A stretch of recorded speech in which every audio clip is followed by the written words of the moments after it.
All right, well, welcome back, everybody. For those of you who were with us previously, and it's great to see new people here as well. This is another one in our weekly programs of belonging together, an opportunity for JCHS to connect with you and for us to stay connected as a community, even as we're learning at a distance. So tonight we have a real treat. One of our favorite, listen, every teacher is a favorite teacher of many students, but one of our perennial favorite teachers at JCHS, the teacher who innovated so many things for us and has a mind that is so creative, and its capacity to figure out how to reach each individual student is so powerful. It's one of the reasons he is such a favorite teacher, and Mr. Evan Wolkenstein. And Evan is about to start his book tour for his new book that's just coming out. Evan, is coming out this week, next week? It's already out.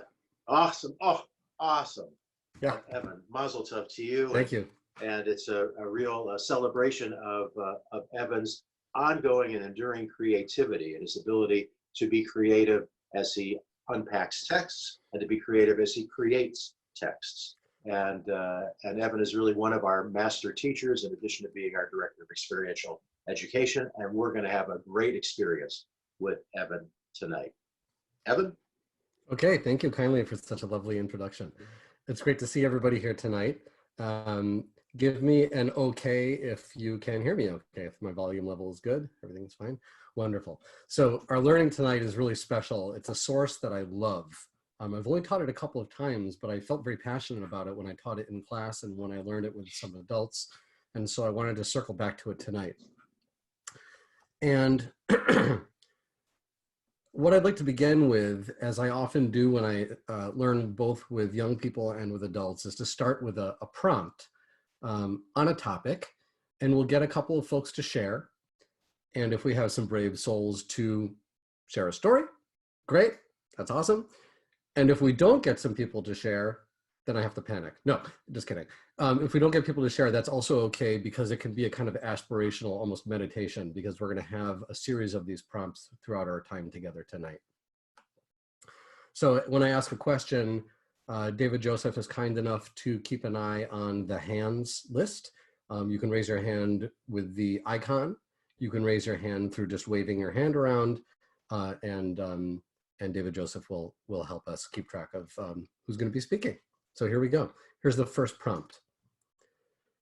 The prompt is, tell a story about a time when you opened your eyes and you saw something magical, beautiful, profound, or transformative. And it could be for the first time, or it could have been there all along and you just didn't realize it. I'm going to say the prompt again. A time when you opened your eyes and you saw something magical, beautiful, profound, or transformative. Could either be the first time or have been there all along. So I'll pause. You can see what drifts up. I see Jacqueline Shelton, if you want to contribute first.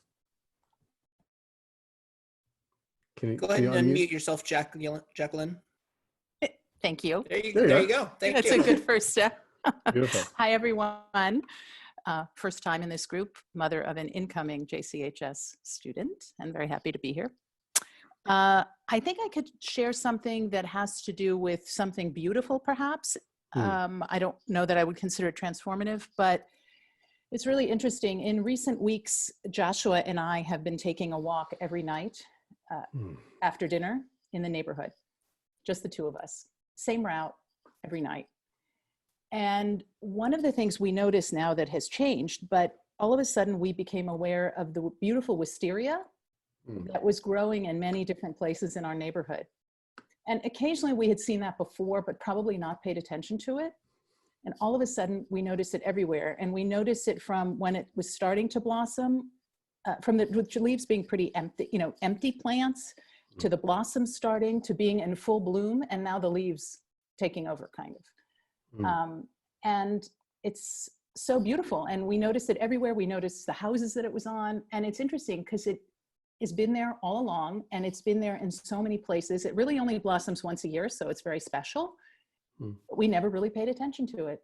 And then it became a focus of something we were looking at. And now it's all leaves. So we're a little sad, but we still notice it and we remember what it looked like before. And we just kind of opened our eyes to it. And that was something new and different in a way, in terms of our awareness and consciousness. I love the idea of a blossom that's associated with spring, awakenings, and new life, and also the way in which it's gone. The flowers are gone now, but the remnants of that lingers on. And in some ways, that's going to fit our theme of tonight, about these magical moments where the echoes, the reverberations carry. So I think, in fact, what we'll go ahead and do is start our learning together. There'll be more time for sharing because it's such an evocative image of the explosion of flowers had been there. It was suddenly aware in your mind, and then continues to inspire your vision after that. And I'm going to share my screen, and I think I know how to do this. Okay, now do you see Yoel S? Can you see that? Yes. Yeah, you have Yoel S. Okay.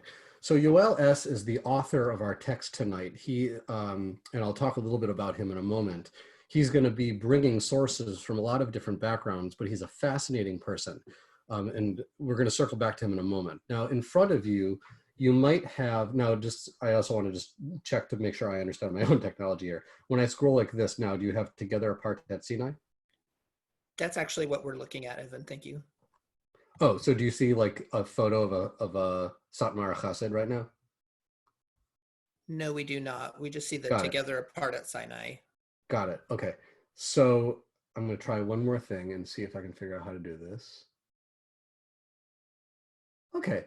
So I'm going to roll with this since it's the most important window is showing now, and I don't want to mess it up. Yoel S, if you could see a picture of him, imagine a fellow wearing a very tall fur shtreimel, Hasidic hat. You can see his shoulders in this picture that I'm looking at that you'll have to take my word for. In some ways it fits the theme of our evening perfectly, as well as I verbally describe to you what I see. And it's his head from behind. It's his body from behind. And his name is Yoel S. Now, what might strike you about having the author's photo from a Torah commentator's webpage being a picture of him from behind and his fur hat and his garment and his name, Yoel S. You might think to yourself, why not his face, right? Why the markers of who he is? We see his uniform, his heritage in his clothing, but we don't see his individual face. And then his name, Yoel S, no last name. So Yoel S is an interesting person because he's a Satmar Chassid, and I've been interested in his blog for a while. He has grown up in the Satmar community. He still is a member of the Satmar community, but at a certain point he realized that what he was seeing and feeling when he was studying Torah was not, didn't fit into his community's expectations. And so rather than stuff down his desire to understand the text in new and different ways, he explored them under a pseudonym, and he does so in secret and without his community knowing. And I think there's both something, I think you might agree with me, that is sort of sad about that, because on the one hand, we would wish that anybody who is studying Torah and teaching Torah should be able to do so from their true place. And on the other hand, there's something very courageous about this and almost inspiring that somebody is willing to put themselves out there with from an unusual place with unusual readings. And so he's going to be our author tonight. Okay, now we're going to start our text together. Now, as I scroll, I'm just checking to make sure that you're seeing what I'm seeing. Does it say a Hasidic Matan Torah at the top, part 1?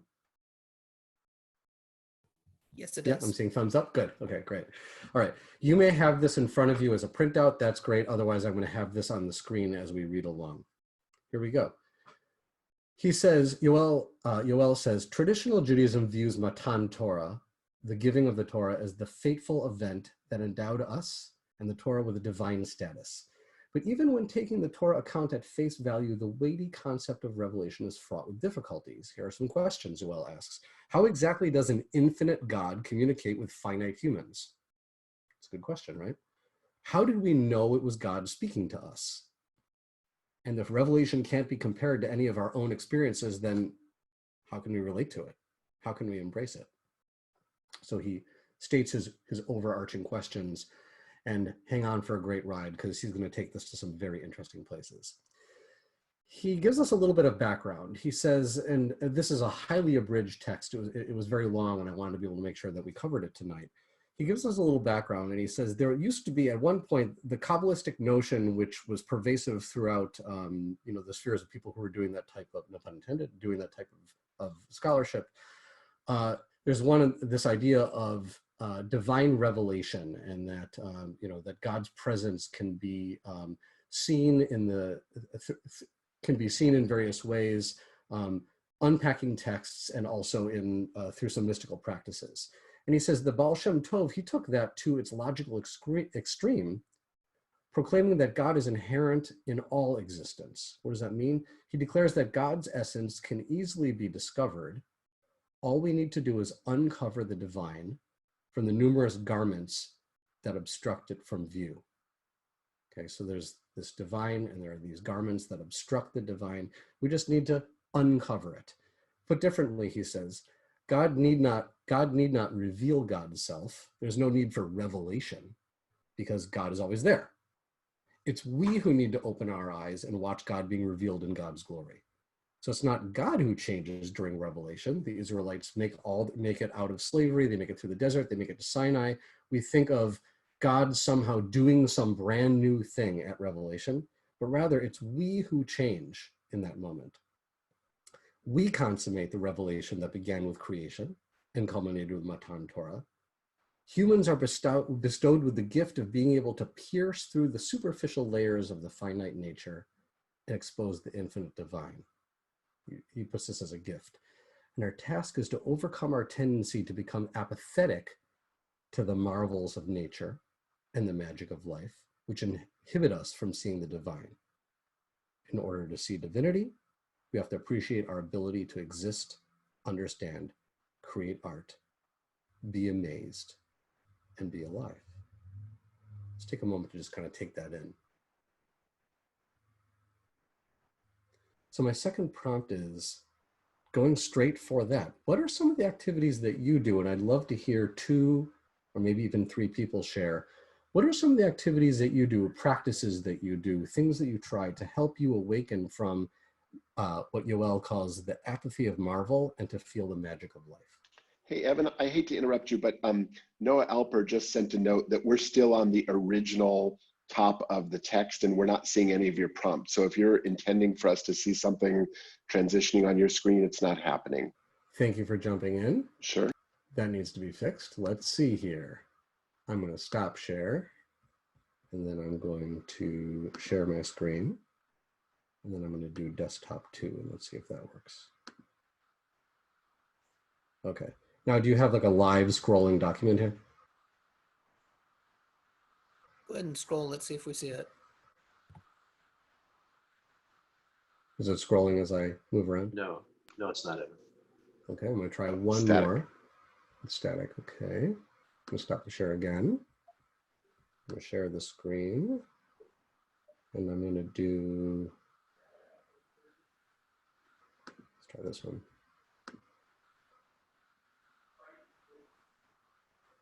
Okay, now is this live? Nope. Does anybody with more expertise than I do in this fabulous technology know which form of sharing I need to be doing to get this to show? Go ahead. Is that a Google Doc? Yes. Do you want to send it quickly to everybody so we could probably open it on our own? That's actually a beautiful idea. I will do that. Could I suggest you do that, save it first as a PDF? It was sent to everybody as a PDF with this. Oh, okay. Yeah. That's I'll already also do this. That's a good idea as well. So let's There we ahead go. and I'll chat this out to the group. So you look at this: collaboration, improvisation. What more can I ask for? Perfect. Okay, does that work? Is there everybody able to more or less find prompt number 2? Interesting that the thing disappeared somewhere. There we go. Yeah, we could do this 2 screens in parallel. Yeah. And we could read it. Yes. Good. That works. Okay, good. All right, so we're at prompt 2. And the question is, what are some of the activities that you do to help you awaken from apathy of marvel and feel magic of life? I'd love to hear some. Can I go first? Please. So magic of life. What activity I do? I walk to the ocean beach. And it's never the same. It's always different. And I feel so connected to you know, to the divine. So it's magic all the time. It's magical in any time of the day and even with the fog. Beautiful. Thank you. I love maybe 2 more.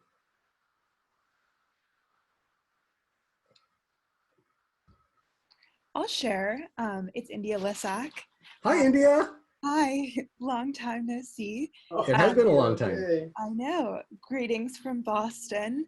It's a little late for me, so I don't know if I'll stay on the whole time, but one thing that I do that I've been appreciating more so during the quarantine is running. And I find that it helps me snap out of a lot of the other thoughts and feelings that I have that are unique to this time. Things that, you know, fears, things that we're all experiencing. I've always enjoyed running, but I realize now so more than ever that it's really sort of an escape and a way for me to really connect with the world around me. Thank you. India, for those of you who didn't pick up on that, is a former student who we had class together during a very special. India, remember what a special group that was? We just had this unbelievable. It was a really special group. Yeah. Amazing dynamic. We have time for one more. Harold, I see your hand. Do you want to share? Just make sure to unmute your mute. There you are. What I do that is magical to me is I just appreciate. You know, every night I think about, what do I appreciate about today?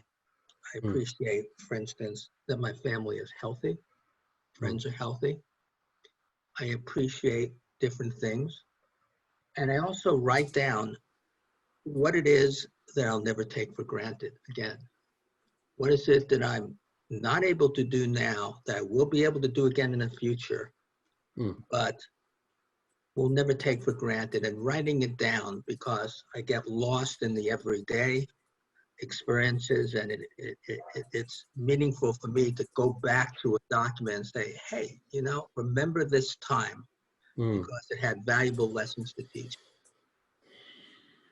You know, those 3 examples together make a nice set. You know, the first one, this idea of the ever-shifting ocean and the glory of it, the majesty of it, and the way that it makes Ilona feel connected to the divine is like a nice bookend to Harold and India. India talked about running and the way that it helps her to escape from some of the fear and some of the emotions that are going around right now. I'm also a runner, so I really appreciate that. And Harold's is sort of like the flip side. Rather than escaping, it's acknowledging or being thankful in this moment, helping you really drop into what you have, you know, if I understood.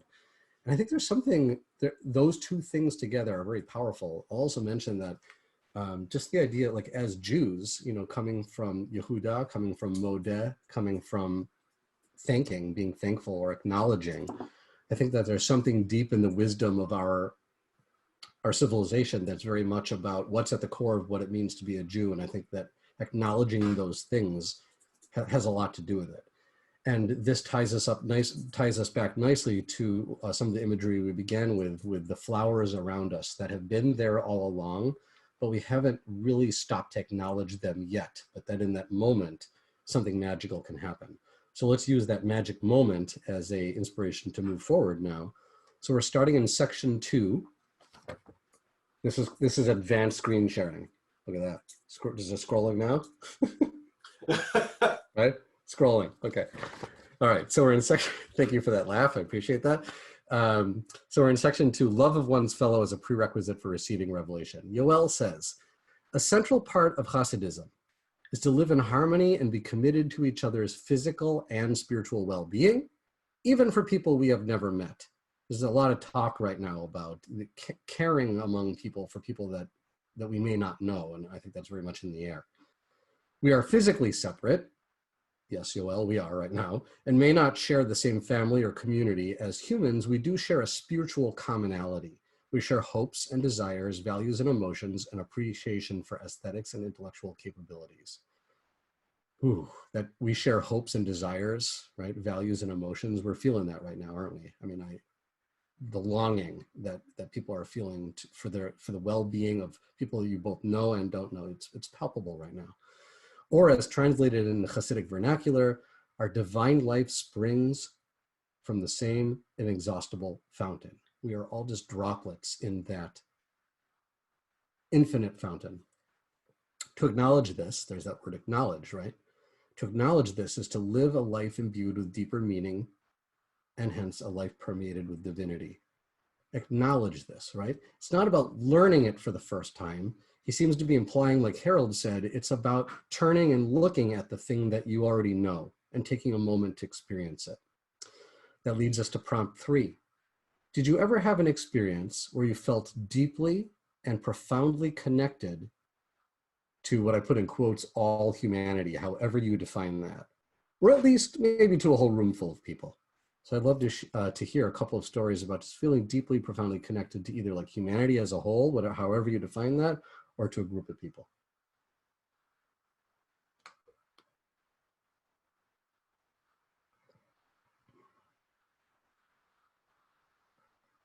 I always say to my students when I ask a question and it's quiet, I always say, that's okay. Maybe we'll share, maybe we'll just reflect. I see Ron Lissack. Hi, Ron. Hi. So, this age of Zooming, like we're doing right now, enables new behaviors. And one of the things that happened this last weekend was I had a reunion of my graduate school in Italy. And my graduate school in Italy had people from all over the world. And we had people that we went to school with in Italy in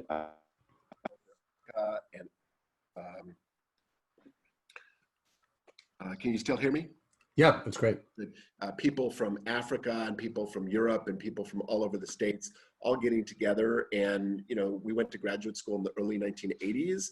And yet, because of this ability to create space that was common, even though we were, spread all over the world, we were able to kind of reduce the time distance between when we were all physically together and reduce the physical difference, the distance between us, and feel really, really connected. And I just felt it was a more palpable feeling because people were coming from all over the world at that same moment. And we were able to be together again after so long. It was really nice. Ron, when did that happen? This past weekend. Oh, this last weekend.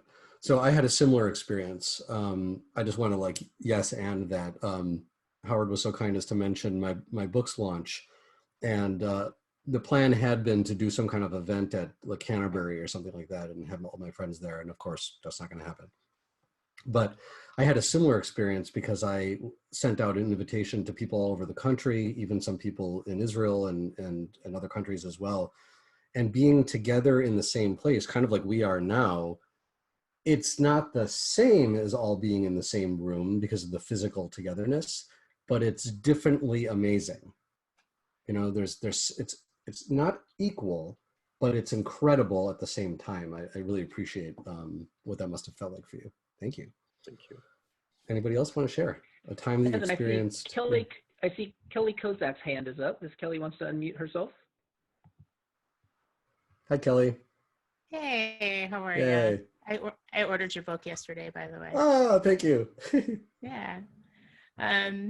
I so appreciate this. We've had some technical difficulties, by the way. I think my husband, if anybody's monitoring the waiting room, I think he's kind of given up, but yeah, I appreciate this particular prompt a lot. I'm a recovering alcoholic and 17 years sober. And nothing like, many people in my recovery community are talking about comparisons to people staying sober in World War II, that this is a big part of our practice, our spiritual practice, and AA is going to meetings. It's one drunk helping another alcoholic, and being in those spaces, those kind of autonomous, anonymous spaces. But yet, going to those places, I have a really large community now. I have 3 kids, lots of different kinds of communities. I have a Jewish community, I have my kids' school community, my neighborhood, etc. But there is nothing like walking into an Alcoholics Anonymous meeting that brings me home. It feels like home to me. And it's fundamental to my well-being. And a lot of us are really shook into our core right now because all of our meetings have gone to Zoom. And there's the anonymity aspect of it. There's so many things that we're holding, but yet we're so desperate to see each other, to be with each other, to help each other get through this a day at a time, that it's been an incredible experience. And I'm not even sure I understand how to quantify that in this moment, but I really appreciated the prompt so very much. So yeah, I guess that's what I wanted to contribute. Kelly, first I want to thank you for sharing that. And also I just want to take a moment to kind of hold the space for those sentiments. I've been doing a bit of listening lately to a couple of different podcasts about addiction and recovery. And one of the things that I'm realizing is that it's the same emotions that are like the human experience of isolation and fear, and the flip of it, connection and love, intensified because of the extremity of the situation. And one of the things that really brought me to feel kind of an awe as I was listening to these podcasts was the profundity of the humanness of it. It's a human, all those stories are human stories, and the emotions that are felt within them are universal things, but blown to a level that can really bring one to silence to listen to. So I just want to appreciate you sharing that. That means a lot to me. Thank you. Okay, I think we're going to move on. And this idea that Kelly brought up about the connection and the way in which, the need for it, and the hunger that we have for it, what does that look like when the connection actually happens? We walk around hungry for connection frequently, but we actually connect less often. We have various levels of connection, but how often do we really connect? Let's see what Yoel has to say about that. He says, for Hasidim, revelation ceases to be merely a belief in something that once occurred. Instead, it becomes an activity, a state of being. Love, unity, and happiness are faith. Hatred, pessimism, and indifference are heresy. The Talmud teaches us that arrogance is akin to heresy. In fact, Hasidism tells us that arrogance is heresy because arrogance entails, this is the key word, an illusory separation from God, right? It's the illusion of separation, because if we are all just droplets of water in this infinite godly fountain, then the idea that you would be better than or somehow inherently too different from another person to ever connect to them is a heresy of this, it's a giving into an illusion, a giving into a lie. The flip side of that, he says a central part of Hasidism is dvekut. And this is where Yoel shows his non-Satmar qualities as he quotes William James, referencing this experience of the divine presence and what contemporary psychologists would call a state of flow. There's that water image of being like in the same river together. This state can be induced by prayer, meditation, study, India by running, right? It can be by art, it can be by gardening, it can be, Yelena, it can be going to the ocean. Harold, it can be any moment that you really drop into acknowledging in a deep and profound way what's happening to you right now. The state can be and by focusing on one of the positive forces that runs through our daily lives. Harold was exactly talking about that. Even the most trivial and insignificant one, I would even say, like, especially the most trivial and insignificant ones. The moment where you can look at just a simple moment with nothing special about it and really see it for what it is, that's where the veil is lifted. Upon reaching that moment of transcendence, a person overflows with emotion. He or she stands in rapture and awe of the all-pervasive unity, goodness, and beauty that is inherent in the universe. Well, I don't know about you. I do have a lot of moments of feeling that profound connection. I don't know if I have a lot of moments of standing in rapture and awe. I don't know if you're with me on that one. Like, that's like a once every many years experience, like real rapture and awe. So I wonder if he puts that out there as like an aspirational idea that this is something that's part of our human legacy, that we have access to it rather than it's actually inherent, that it's actually imminent, that we're about to have that or likely to have that. But maybe we can train ourselves. I don't know. We're in part 3. Yoel says, instead of our being passive observers of the divine revealed, we were and continue to be active participants in the act of revelation. This way, Hasidic theology solves the problem posed at the beginning of the essay. Remember, he said, how did we know it was God's voice? The answer, since we comprise a part of the divine. And this is, I think, where Yoel shifts it into a higher gear now. This is where, like, you may have, I had kind of heard the stuff before up until this point, and this is where I was like, whoa, this guy's got something special. How did we know it was God's voice? Because we comprise a part of the divine, so we simply recognized our own inner godly voice from within the clouds. Wow, right? You think of it being humans down here and God here and God speaking down to the people, but here it's like we're hearing our own voice. He quotes now the Sfat Emet, and he says, regarding the line, the entire nation has seen the voices. Now there's this line in the scene at Mount Sinai where it says that the people ro'im et hakolot, they saw the voices. And a lot of the commentators are curious, like, how do you see a voice? And there's different interpretations. But in the Chiddushei Harim, he interprets it as the recognition of the voice. Seeing is recognizing, acknowledging, or resonating with the voice. So this isn't just like, this is certainly not visually seeing, but it's like the voice of God emerges and the people are in vibration with it, or feel familiar with it, or somehow recognize it as their own voice. Now, if you flip the page with me, now we're in part 4, you should have a big Aleph on the page. Give me a okay sign if you have a big Aleph. Great. He says, Rabbi Menachem Mendel of Rimanov, he points out that God only pronounced the first Aleph of Anochi. The first line of Revelation is Anochi, Hashem Elohecha, I'm the Lord your God who brought you out of the land of Egypt. So that's interesting. The first word is Anochi. Anochi means I. And this Rebbe says that only the first letter was heard. But what's the first letter of Anochi? Aleph. What's the sound of Aleph? There it is, right? We just heard it. There is no sound Aleph. So the people heard the silent sound of the Aleph of the word I. Seems like we're heading into some pretty intense territory here. And it almost in a way seems like a koan, right? It's like, it's a puzzle for us to struggle with, but he's going to go ahead and unpack it. He explains that the letter Aleph represents the name of God. Aleph is the name of God. Yud He Vav He. Why? Because the Aleph, if you look at the little, like, I'll hold it up here. If you look at it, he says, it's a combination of 2 yuds and a vav, right? Literally, there's a long vav and 2 little yuds, which is the numerical equivalent, if you do the gematria, of God's name. It gets even better. So the Aleph is God's name, numerically. But wait, there's more.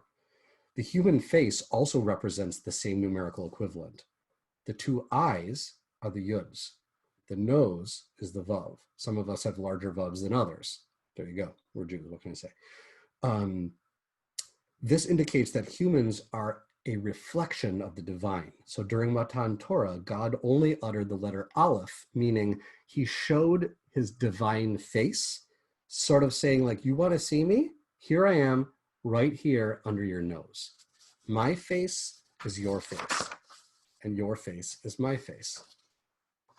So the JCHS claims that this threw the Israelites into such phenomenal, I have chills right now. I don't know if anybody else has chills. I just find that idea so beautiful and unusual that it threw the Israelites into like a kind of ecstasy, that they suddenly realized that God is their own essence. It's the life of all being. And they were engulfed by the dazzling radiance of the divine. They broke out in a choir, their voices united in heavenly symphony with the entirety of creation to exclaim their inner divinity.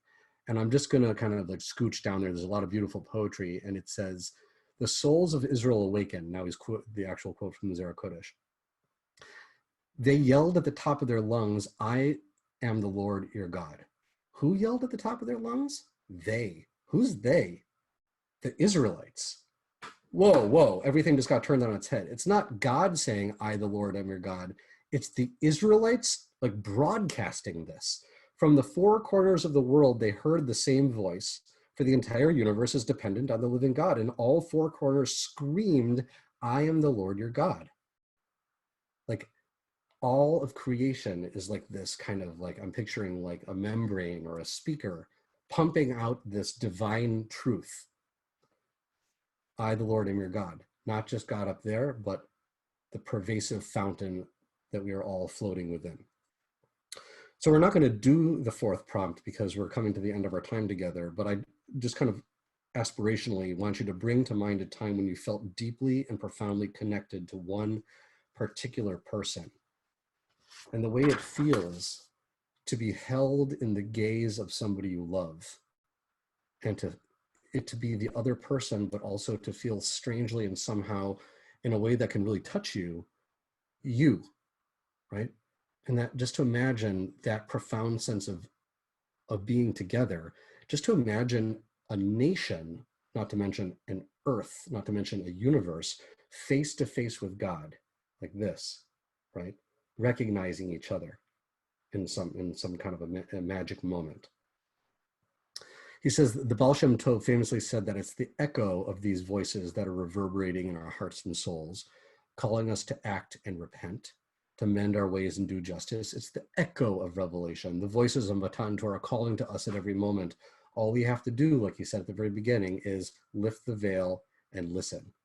He says the entire nation was seeing, roim et kolot, right? This can be interpreted as in the present, roim, not they saw, they are seeing in the present tense to indicate that the souls in every generation are capable of seeing these voices in their soul. For the words, the entire nation shows that our souls have absorbed these voices for eternity. Again, like that wisteria, right? That once you awaken to it, it stays with you. The smell, the inspiring color, the beauty of it, that doesn't go away. It inspires you in an onwards way. So as a final kind of image before we wrap, the first silent letter of Revelation is a reflection of our own face, right? That Aleph, that is our human face. It's God's face reflecting in our own face and vice versa. So therefore, just take a moment to imagine, then what is your responsibility, our responsibility, and our opportunity when we see an actual human face before us, right? A face of somebody we don't know, a face of somebody that you think you know, but how well do you really know them? A face of somebody in person, or even a face across a screen 1,000 miles away. Two little fun tidbits I wanted to share with you. If you continue to scroll down in your packet, because this is going to be the end of our text learning, is two little details in the text. Do you have something that looks like this? Did you scroll down? There are these little hidden nuggets in the text that suggest that Yoel and the Hasidic commentators you're bringing are not just making this up, but are, Aaron says in your face, are not just imagining this, but are pulling it from the text. One is, it says that on the third day as morning dawns, there's thunder and lightning, and the people who are in the camp trembled. The people tremble. Meanwhile, verse 18 says, Sinai is in smoke because the Lord is on it in fire, and the whole mountain trembled greatly. So the people tremble and the mountain trembles. It's like a synergy, right? It's a reflection. If that's not enough, here's another one. Moses, Aaron, Nadav, and Avihu, they go up the mountain. And under God's feet, they see this likeness of sapphire. It's impossible to even know what that even means. Like the sky in purity, they ate and drank.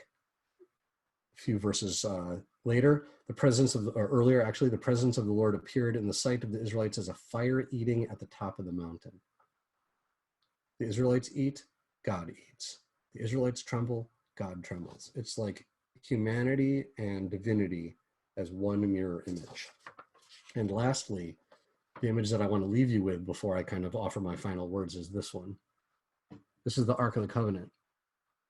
Usually we think of it being one angel on the left and one angel on the right. But what I'd like to suggest is that this is encoded into the art of our own most sacred symbol, right? The box that contains the moment. It's the souvenir of this incredible moment. A being on the left and a being on the right. And I think that whenever we come face to face with another being, that's where God's holiness emanates out to the world, right? Any moment that you are face to face with another. So a few final words. The first year I returned to the States after 4 years of intense study in Jewish life in Jerusalem, I had this conundrum. Where was I going to go for the high holidays that would recover the glory of the holy city? I made plans to join a recommended Upper West Side minyan, but a friend said that she knew a woman who led a personal minyan in her living room and had the reputation for being extreme. Okay, I can be spiritually extreme at times, so I said yes. And I really don't remember the 2 or 3 hour service, but this is the part that I do remember. It was Musaf. She had us pair up with somebody else, and there was an odd number of guests, so she was my partner, and we had to stare into each other's eyes from a distance of like a foot. There was no screen between us, and to see what we could see. Now, I don't know if you can imagine doing that. It was uncomfortable at first. I was nervous. My mind jumped around. And then there was this moment, probably 10 minutes, 5 or 10 minutes in, it might have been 30 seconds, but it felt like a long time, when the veil slipped away and I found myself tumbling into her eyes. Not because she was like a magical holy woman or something, any more than any other woman is magical and holy, but rather I felt myself face to face with the divine in human form. And in her eyes, literally, I saw myself reflected there in the glassy depths. And for a moment, I felt that she and I were one. Now, we can't live that way. We can't live in spiritual ecstasy, joined in some kind of infinity. Like that's no way to like get through a day. But Mount Sinai gives us a model for understanding the power of the mirror. Humans in rapport mirror each other, right? We've all seen things about that. And friends adopt each other's mannerisms, and they say that married people begin to look alike, and they say that people start to look like their pets, whatever. At Mount Sinai, God and humanity act the same, they feel the same, they are the same. So the Baal Shem Tov is right. These reverberations, these kolot, these voices happen to this day, but we only see them when we turn our hearts to the revelation between. In that sense, every time you open your ears, your eyes, your hands, as Harold said, when you acknowledge with your heart to another person, you're reenacting the original Mount Sinai, which was itself only a fleeting reenactment of the unity that preceded creation, right? Because at that time, all was one. All the more powerful when two beings, different and diverse, can join in this magical moment. Revelation is potential and imminent, but the times when we have access are few and far between. So instead of seeing that as a depressing reality, I see it as an inspirational model. We know if it can happen because we've felt it before. We were all at Sinai, goes the Midrash.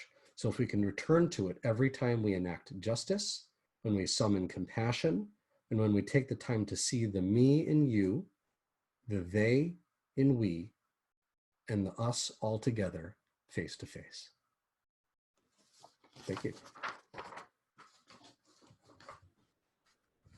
Wow, Evan, so powerful. Thank you so much. Thank you, Harold. That's your really, call. yeah, beautiful, beautiful. Evan, as you were talking, as you're wrapping up and you're bringing Sinai into this very present moment, I was so reminded of what Heschel taught, which is that we are a people in whom the past endures, that what happened once upon a time happens all the time. All upon a time. Beautiful. All the time. I love that. And I love that. really just so powerful for you to share that with us, and very grateful. And DJ's about to share a slide to give you an indication of, in the same spirit of what happened once upon a time, is still happening. Next week, for those who are able to join us, next Thursday at 8 o'clock, our final session of JCHS Belonging Together, our final session before summer break, Counting Beyond 18, the history of JCHS, and I'll be in conversation with a number of our founders, including Nancy Zimmerman Peckner, Noah Alper, Jan Riker, and many more. And just want to say thank you again to Evan for his teaching. Those of you who haven't yet bought his book, it is a real treat, and you'll get to see another side to him, almost a mirror image in a way, as he was describing. I see your theme colored tonight with your sweater, Evan, for your book cover, and you can now see why he is Evan is one of our favorite teachers, and so popular with students across the school, and as you heard tonight, across our alumni group as well. So thanks for being with us here tonight. Thanks for keeping yourself connected to JCHS, and for all the things that you do to enrich our community. For those who are able to join us, looking forward to seeing you next Thursday as we count beyond 18, the 18 years of the school, and look back at the history of the school to learn what happened once upon a time is still happening. Have a great rest of your week, everybody. Shabbat Shalom, and looking forward to seeing you again, belonging together.